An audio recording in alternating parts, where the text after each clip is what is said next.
Watu wamekaa kwa park hawajakula, wewe unakuja kuwapigia kelele, na unakuja kuwapigia kelele hawajakula. Hata wengine wanakufuata uwanunulia hata kama ni kahawa. Na unajua kuna watu wangi hata pesa ya kahawa. Kuja na maandamano yako upande huu, tutakuwa tunaicounter na yetu. Na mjue kwamba serikali iko imara. William Samoei Ruto, Dr. PhD, WSR, mkuki wa Koitalel, marashi wa mama, ATM ya Masla, wallet ya mapasta, pio private bag via Sugoi, yuko imara. Tumeona watu wakizunguka hapa. Kisa na maana ni kwa sababu William Ruto sasa amekubalika. Kuna watu walikuwa wanajiita ma dynasties. William Ruto amekubalika, anazunguka East Africa mzima, amestrike paka deal ya gas. Na unajua kuna watu wana biashara zao za gas. Hizo ndio zimewaingiza tumbo joto. Wana biashara zao za gas. Sasa tunataka gas irudi chini, mama mboga, mtu wa bodaboda, watu wa kawaida waweze kupata haki yao. We must have a meal. We must have 3 square meals a day. And one means their energy inaenda kuwa gas. And that's why we want to thank William Samoei Ruto.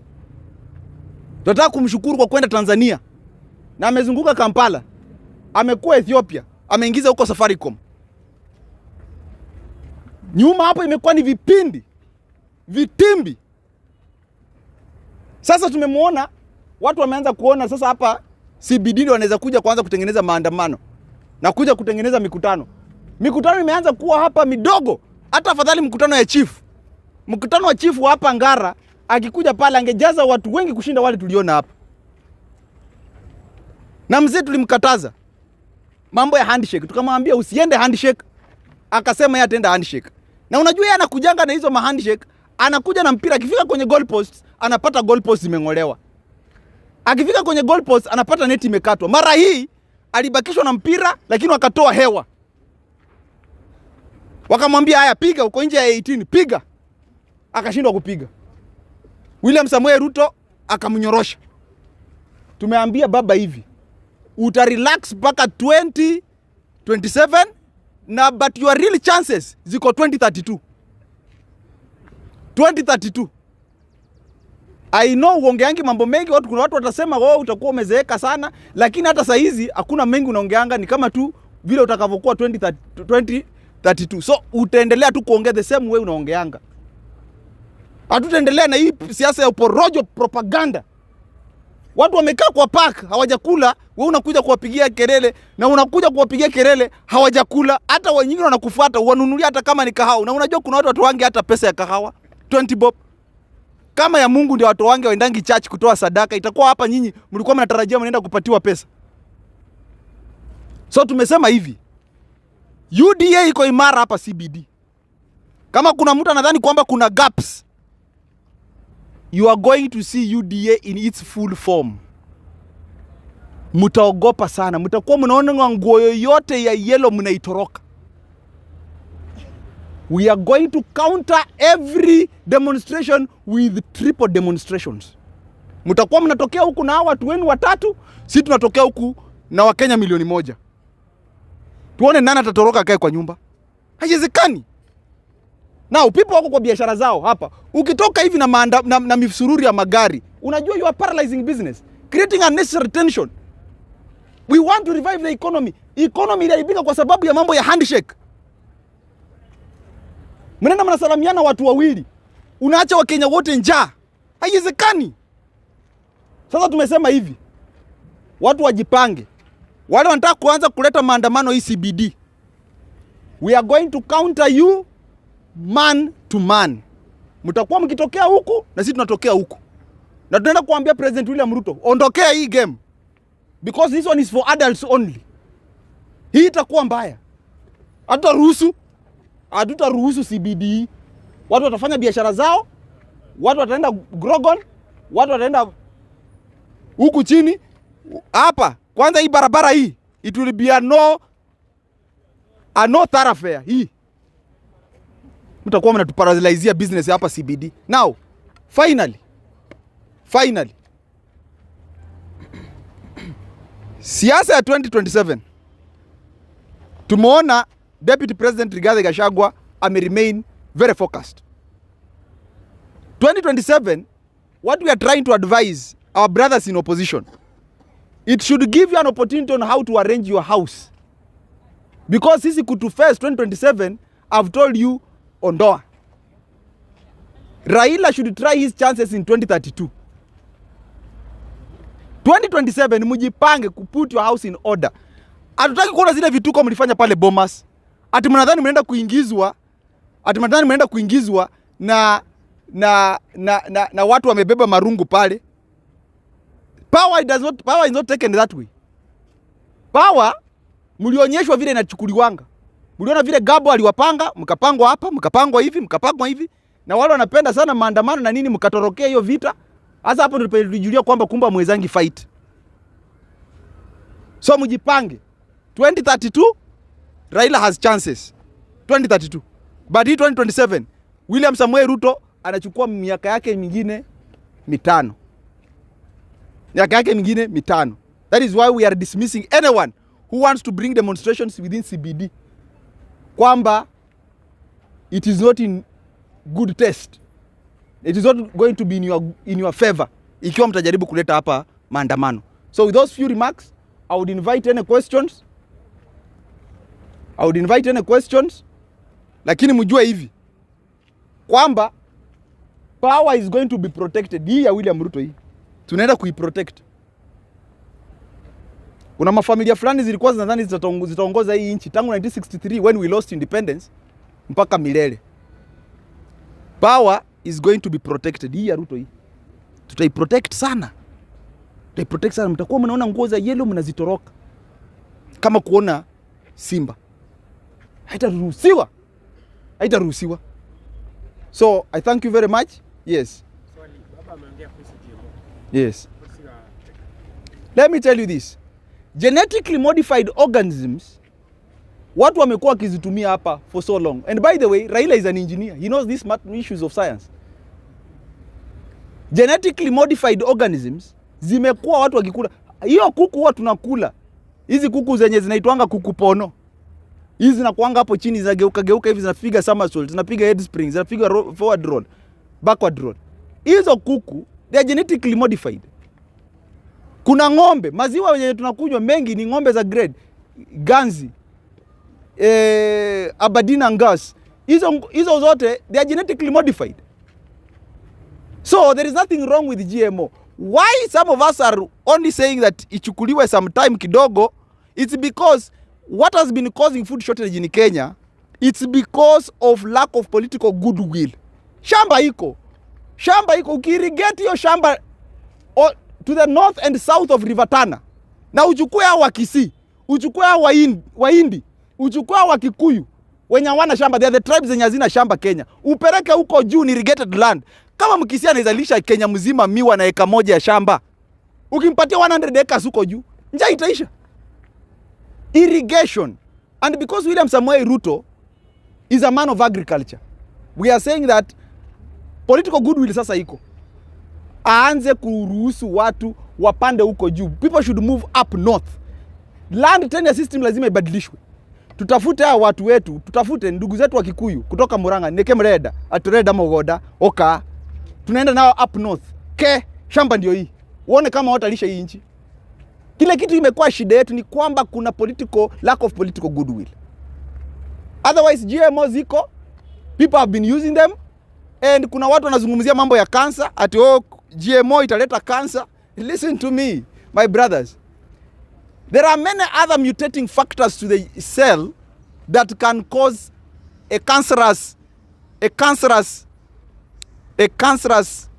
mutilation yenye inaanza kuleta hizo vitu mnaita cancer. Sio mambo ati GMO.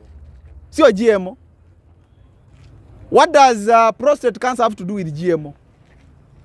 What does lung cancer have to do with GMO?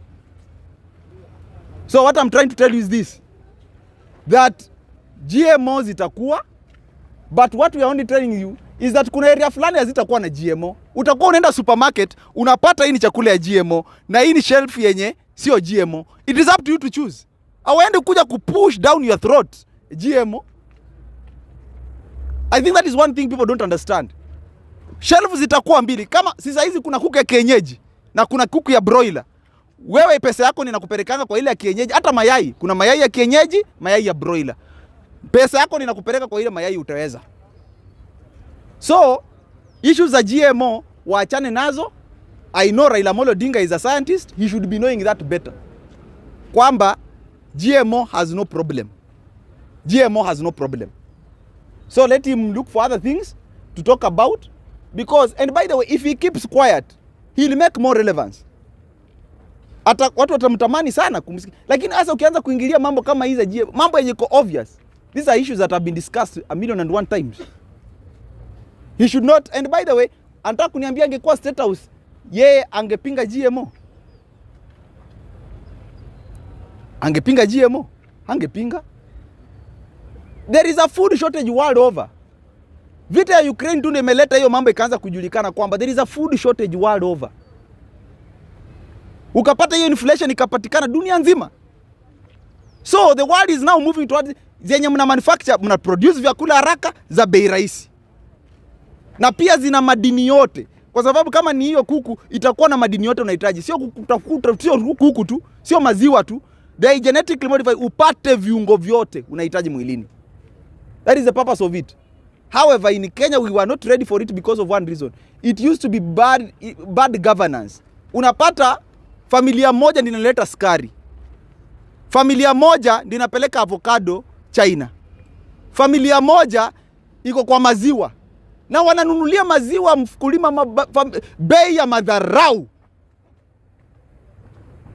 There was lack of political goodwill. But right now William Samoei Ruto is in power. We have told people, relax. Relax. Things are going to be now in order because he is sober. Mnamuona vile ana move. He's from this plane, anaingia kwa ndege nyingine, anatoka hapa anaenda kule. And so you're going to see many of those things moving that way going forward. So I want to reassure Kenyans that GMO might be misunderstood, but it also has its positive aspects, because kuna watu wanalala njaa. We should have 3 square meals in a day. Inafaa unakunywa breakfast, unakula lunch, na kwanza kuna chai ya saa 4, then kuna chai ya saa 10. Kuna sapa inafaa ukule, alafu ukunywe chai ya saa 4 usiku. Haiwezekani mtu kama mimi hivi nakuwa 1 GB. And yet natoka kwa Waluya where people are fat. Haiwezekani. Haiwezekani. Yes. Sasa umeongelea, Raila aliongelea kuhusu fertilizer. Yes. Anasema kwamba fertilizer Russia na pia Kenya free. And of course, tunauziwa. What's your take about that? Now let me tell you something that Raila Amolo Odinga might not know. I think Baba is now playing a lot of politics. Ameanza ku play so much politics, is running away from facts. He knows very well that hakuna fertilizer inapeanwa free. Another thing, ujue kwamba ile area yenye fertilizer inatoka iko kwa vita. Which means insurance premiums za hizo meli zimepanda, because meli inaweza chapwa iko na hiyo fertilizer. Inaweza chapwa. Insurance premiums zimepanda. By the time hiyo fertilizer inafika hapa Kenya, sio the same price yenye ilikuwa inanunuliwa previously. Hawa ni makatel, nataka kuambia wa Kenya. Ni makatel wanazungumzia through someone. Ukweli wa mambo ni kwamba fertilizer haiwezi kuwa free. Kwani Russia ametengeneza hiyo fertilizer na nini? Ameitengeneza for free. Kwani Russia loves Africa so much yenye inakupatia free fertilizer? Wanatupenda sana hivyo? Hapana. And 2, ikifika kwa port, kuna warehouses. Kuna magari zina transport. Wewe unatarajia hiyo fertilizer ifike hapa free of charge? It's not possible. And that is why umeona William Samoei Ruto, kipenzi cha wengi, ATM ya masla, wallet ya mapasta, amepunguza. Anakuambia unaenda kuichukua na pesa ngapi? 3,500. Uhuru angefanya kitu kama hiyo. Njaa yenu ilikuwa furaha yake. Angefanya kitu kama hiyo. Na wale wamekuwa kikontrol hizo makatel, hana hata eka moja ya shamba. Hakuangi hata na eka moja ya shamba. Lakini yeye anaamua bei ya mahindi. Anaamua bei ya maziwa. Na hana ng'ombe, wako tu kwa mahoteli huko wamevaa designer suits. Haiwezekani. So what I can tell you, my brothers and sisters, is that fertilizer, hakuna fertilizer imekuja hapa ya free. Na ikitoka hapa, government, hata kama ndio inaitransport na ipeleka Kitale, haiendi na wheelbarrow. Na hata kama ni wheelbarrow, kuna mtu anasukuma, anahitaji chakula, afike Kitale na hiyo mbolea. Inatumia pesa kuipeleka huko. You must recoup that money because the country does not have money. We need every single coin. So baba kama aliongelea mambo ya fertilizer ati ni free, and baba knows Russia very well. His brother used to study there. Angeambia Wakenya ukweli kwamba fertilizer itengenezwi bure, haitransportiwi bure, haiwekwi warehouses bure, haipatiwi wale wa kuload, hawafanyi kazi ya bure, haitransportiwi kufikia kwa mkulima bure. All those are costs. So that is what I can tell you, that fertilizer can never be free. Maybe my last question concerning the fertilizer. Yes. Of course, Russia tunajua kumekuwa na vita since last year. Yes. How sure are we kwamba the fertilizer is good for our crops? One, you should know this, that before any fertilizer reaches here, it must undergo tests, not just here, but also along the... And by the way, there are many organizations zenye ziko in the deep sea, zina monitor marine movement, shipping and so on. That is why unapata saa zingine unasikia ati cocaine imeshikwa.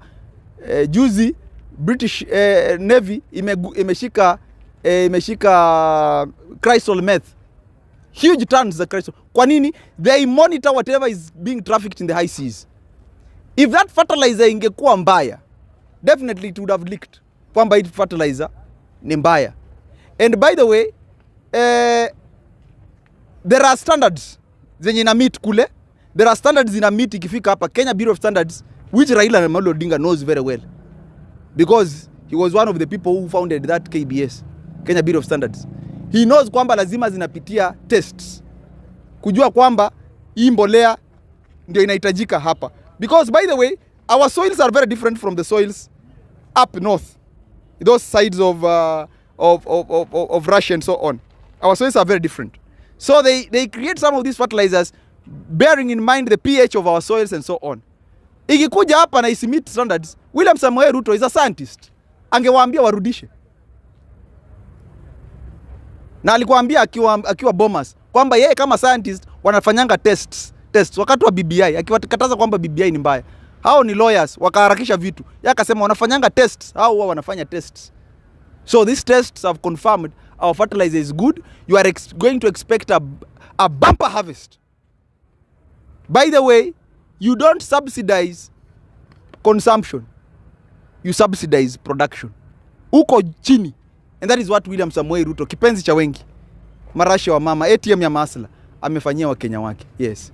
Hapo salamu tukifunga. Yes. Raila amesema kuwa yeye haja give up na anakuja na nuclear yenye itapita na kila mtu. Wewe maoni yako ni gani kulingana na nuclear yake? Sema kwa baba anakuanga na vitu vingi. Saa zingine anakuwa amebakisha risasi moja, ukimwambia ni risasi moja imebaki anakuambia hapana, ni magazine ilikuwa imebaki. Na tujui ni magazine ya pistol, magazine ya G3, AK47, magazine ya MPMG. Sasa akisema amekuja na nuclear, msitarajie miujiza. Ni nyimbo tu anakujanga nazo. Ukidhani ni nuclear, malaika nyingine alikuja na Hukan Bwogomi, anakuja na NASA na hii na Raila T-beam, Tinga T-beam, Agwambo T-beam. Haya, Maraina akakuja na rero ni rero. Ndugu zangu, Raila hata kuja na kitu mpya, nuclear. Hakuna nuclear, msitarajie nuclear. Msitarajie nuclear. Chenye kinaenda kukuja, na by the way mtangoja nuclear, mtafika hapo mbele. Ni kama tu ile mkutano amefanya hapa leo. Ulikuwa unadhani hata mkutano ya chifu wa Ngara ingekuwa kubwa kushinda yake. So ukweli wa mambo ni kwamba baba chenye kilimkula ilikuwa ni handshake. Alipotoenda handshake, na sisi tulikuwa tumejua kwamba ameenda kule handshake. Kazi ya Uhuru ilikuwa tu ni kumshikilia miguu asimove. Ruto akamove. So what I can tell you is that kama amesema anaenda kuja na nuclear, Wakenya msifadhaike mioni mwenu. Wewe unafikiri kitu unafanyanga, fanya vizuri, Kama ni mchana unafanya kazi yako, fanya vizuri. Kama ni kazi ya usiku, usikatae kuongeza population ya Kenya usiku, unangoja kuna nuclear inaenda kulipuka mahali. Jaza population ya Kenya usiku. Ukitoka pale wale wanaenda kunywa kwa pub, enda kunywa pub. Mara nyingi sana mkunywe pombe ya dada yetu Tabitha Karanja kwa sababu alipigwa sana na hii serikali yenye ilitoka. Summit Lager, mkunywe Summit. Alafu mkitoka hapo mchana mkunywe maziwa, kunyweni maziwa KCC, maziwa ya taifa. Ukitoka hapo enda kwa banks za serikali. Zile zingine mambo yao tutaongea. Muende kwa banks za serikali. Haiwezekani unataka huduma kutoka kwa serikali na hutaki kuweka pesa zako kwa banki ya serikali. KCB, National Bank, Post Bank, Cooperative, mupeleke pesa yenu huko. Hao wengine wakuja waongee na Mkenya. It's not going to be business as usual. Watufanyia madharau mengi sana. Wakuja tuongee. Yes. Maoni yako ni yapi kuhusiana na bei ya mafuta yenye inatarajiwa kupanda wiki ijayo? Wacha nikwambie ukweli wa mambo ni huu. Bei ya mafuta kuna makatel ziko kwenye mafuta. And one thing that people do not understand ni kwamba for every private sector body yenye iko, kuna pia government sector. Kama una Family Bank na Equity Bank, kuna National Bank na Kenya Commercial. Kama uko na wewe unajenga mabarabara, kuna Public Works ya serikali. Kama muna kampuni yako ya mafuta, ujue kwamba kuna National Oil. So what we are going to do is this. We shall tell President William Samoei Ruto a channel every dealings za mafuta zipitie national. Ya mlipa kodi. Hata ruhusu makatel watu wanatajirika na sisi huku tunakonda. Haiwezekani. So what is going to happen is this. Bei ya mafuta ikipanda na Wakenya pia inafaa tuanze kufika mahali tukiona hao makatel wanatuletea shida sana. One way ya kuprotect President William Samoei Ruto is to learn to walk to work. Yes. Walk to work. Tuone watauza wapi hiyo mafuta. Because the moment you walk to work, you protest against them. Walk to work. Mnachukua hata siku 3-4 kwa wiki. Unatembea mguu. Wakijaribu kubeba na gari yao unakataa. Magari ikae kwa yards. Mafuta irudi chini. We shall not be run. Hii nje itakuwa run na makatels. Mtu anaishi maisha ya kifahari na Wakenya wanalala hoi wenye wako kwa slums. Hana hata chakula ya siku moja.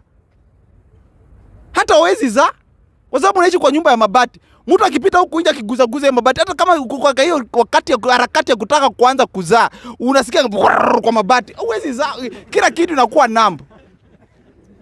Wezi za haiwezekani. So what we are trying to say is this. I am a cartel ya mafuta. We are going to deal with them. And one of the ways, ikiwa they will try to overrun President William Ruto, Kenyans will look for ways to tame the cartels. Ni kutembea, walk, and then boycott some of the petrol stations and petroleum companies. We shall boycott. Tuta boycott. Let me tell you, we are going to marshal Kenyans. Wakijaribu kupandisha hiyo mafuta, they will follow the directions President William Ruto will give them. Lakini kama ni wanataka kupandisha mafuta to sabotage government, we are going to rally Kenyans to boycott certain petrol stations and to walk to work. Sawa, ya mwisho tukimalizia. Yes. Maoni yako ni gani kwa hiyo period yenye UDA imefanya kazi kufikia sasa? Imekuwa affectaje positively ama negatively? Oh my dear, I used not to wear this way. I'm now much decent. I used to dress. Unajua siku zile tulikuwa kwa Raila, tulikuwa tunavaa magwanda tukidhani tunaenda vita. Hata simemsikia akisema kuna nuclear inakuja. Alikuwa ametukalisha kwa roller coaster. There is what we normally call a roller coaster. Unadhani umekimbia umefika Ruai, kumbe uko tu hapa. So you can see I'm even putting on some of these tight vitu nadhifu. Ni kwa sababu serikali imeanza kufanya kazi. Serikali iko. You can now have a meal. You can now, nilikuwa natembea mguu paka mwisho wa reli. Right now I can board a vehicle. I can take milk. And saizi ukiongea na hao wa Kikuyu, they can give you some fare. Unafika nyumbani. They have money now. Wakati ile nyingine Uhuru alikuwa amechukua pesa yao yote, sijui alikuwa amepeleka wapi. So, serikali iko imara. Umeona watu wa Nyanza wanaingia serikalini, and if the people of Nyanza are coming into government, who are you? Who are you? Kama watu wa Nyanza. Kama watu wa Nyanza, William Samuel Ruto ameenda Homa Bay. Kama watu wa Nyanza wanaingia serikalini, then who else is left? No one. Wanaingia serikalini, everyone is going to be on board. Everyone is boarding. Wachana ile wakati mwingine Miguna was not boarding. This time round everyone is boarding. And then tukishamaliza na hiyo, mnaangalia vile reforms zinaendelea. Wametengeneza commission za kuangalia education system na mambo mengine kama hayo. Ameappoint cabinet. We shall look at how they are going to perform and so on. But things are now moving without tensions. Hakuna makelele, hakuna tear gas na nini. Mambo imebadilika. So I can say that the first 3 weeks of President William Samuel Ruto, 2 weeks, have given Kenyans a hope that aka kanchi kanaenda kubadilika sasa. So I can tell you for free that you get relaxed, mna relax. When you go home, usikue na makelele hata na watoto, mnapigana na watoto. Ni kuchukua tu remote yako, unafungua tu TV, unaangalia maendeleo vile inaendelea sasa Kenya. You put your legs on the couch and watch. So nchi inaenda kurekebika because ilikuwa kwa autopilot na pilot alikuwa mlevi.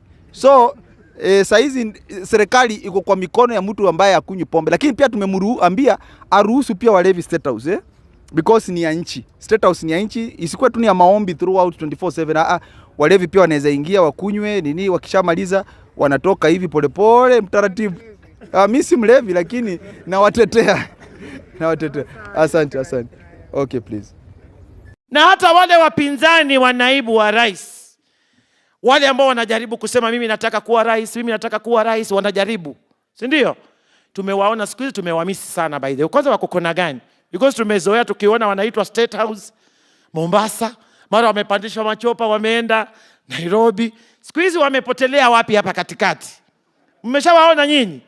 Tunawamisi kiasi wamezama kiasi. Lakini nataka niwaambie mimi, State House hakuna kura.